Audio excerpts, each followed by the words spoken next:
වන්නේ රණවිරුවෝ පුදුමාතර යුද මුක්ත කලාපයේ සිටි ප්‍රාණපකරුවන් අතුරින් විශාල පිරිසක් නිදහස් කර ගනිති. එම ප්‍රදේශයේ කොටුවී සිටින ත්‍රස්තවාදීන් ජීවග්‍රහණයෙන් අල්ලා ගැනීම හෝ විනාශ කර දැමීම අවසන් ක්‍රියාන්විතයේ විකල්පය වී ඇතැයි ඒ ගොස් සිටින ජාතික නාලිකාවේ විශේෂ වාර්තාකරු සමන් කුමාර රාමවික්‍රම පවසයි.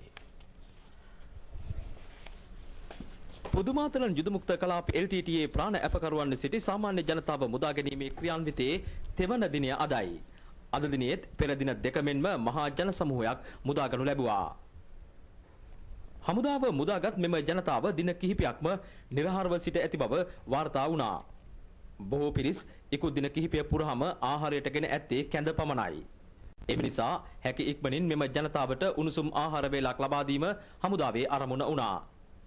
ජනාධිපතිතුමා ඉක්ුත් දින දෙක තුලම පෞද්ගලිකව මේ සඳහා මැදිහත් වෙමින් ක්‍රියා කළා. අද පැමිණි ජනතාවට දිවා ආහාරය පිරිනැමුණේ ජනාධිපති මහින්ද රාජපක්ෂ මැතිතුමාගෙන්. ජනාධිපතිතුමා ගුවන් මගින් ජනතාවට ලබා දීම සඳහා කෑම පාර්සල් එවා තිබුණා. 58 වන සේනාංකාධිපති බ්‍රිගේඩියර් ශවේන්ද්‍ර සිල්වා මහතාට ගුවන් හමුදාව විසින් පුදුකුඩිරිප්පුහිදී හෙලිකොප්ටර් යානා මගින් ගෙනෙන ලද කෑම පාර්සල් බහර දීම සිදු වුණා.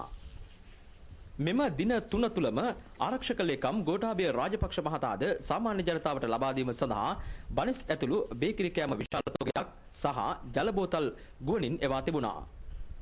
ජනතාවට අවශ්‍ය සියලුම පහසුකම් උපරිමයෙන් ලබා දීමට ජනාධිපතිතුමා විසින් පෞද්ගලිකව මැදිහත් වී පියවර ගනිමින් සිටිනවා. ආරක්ෂක ලේකම් ගෝඨාභය රාජපක්ෂ මහතාද ඒ සඳහා එක්ව සිටිනවා. ජනාධිපතිතුමා විසින් එවනු ලැබූ කෑම පාර්සල් ගුවන් හමුදාවේ MI-17 හෙලිකොප්ටර් යානා මගින් පුදුකුඩිරුප්පු වෙත ගෙන එනු ලැබූ අවස්ථාවයි මේ.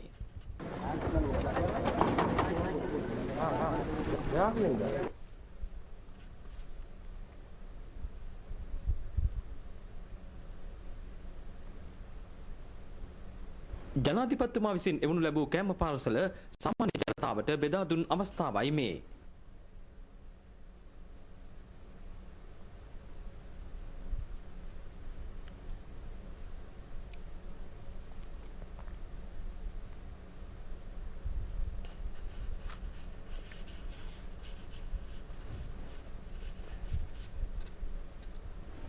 ත්‍රස්තවාදී ප්‍රාණ ඇපයෙන් තමන් නිදහස් කර ගැනීම පිළිබඳ ජනාධිපතිතුමාට මෙම ජනතාව කෘතඥතාව පළ කළා.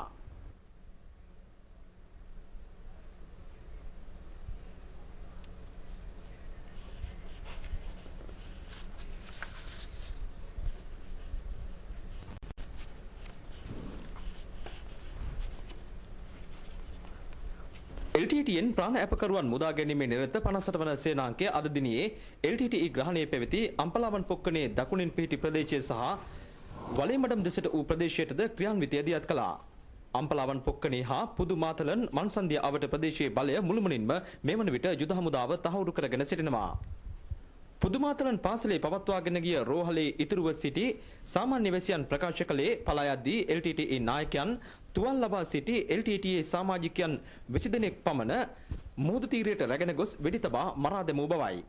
මේ අතර පුදුමාතලන්හි පිහිටි ඊළාම් පොලිසිය තුළ ලෝක ආහාර සංවිධානයේ හා ඇමරිකානු ආධාර යටතේ සාමාන්‍ය ජනතාවට එවනු ලැබූ ආහාර තොග විශාල ප්‍රමාණයක් ගබඩා කර තිබෙනු දැකගත හැකියි. වන්නි මානුෂ්‍ය මෙහෙයුමේ අවසන් අධීරයි දැන් ක්‍රියාත්මක වන්නේ. මේ අධීරය යටතේ යුද හමුදාවේ ඉලක්කය වෙළුපිල්ලේ ප්‍රභාකරන් සහ ඉතුරුව සිටින LTTA නායකයන්. හමුදා ප්‍රහාරවලට බියෙන් මේ වන විට ඔවුන් සැඟවෙමින් සහ පලා යමින් සිටිනවා.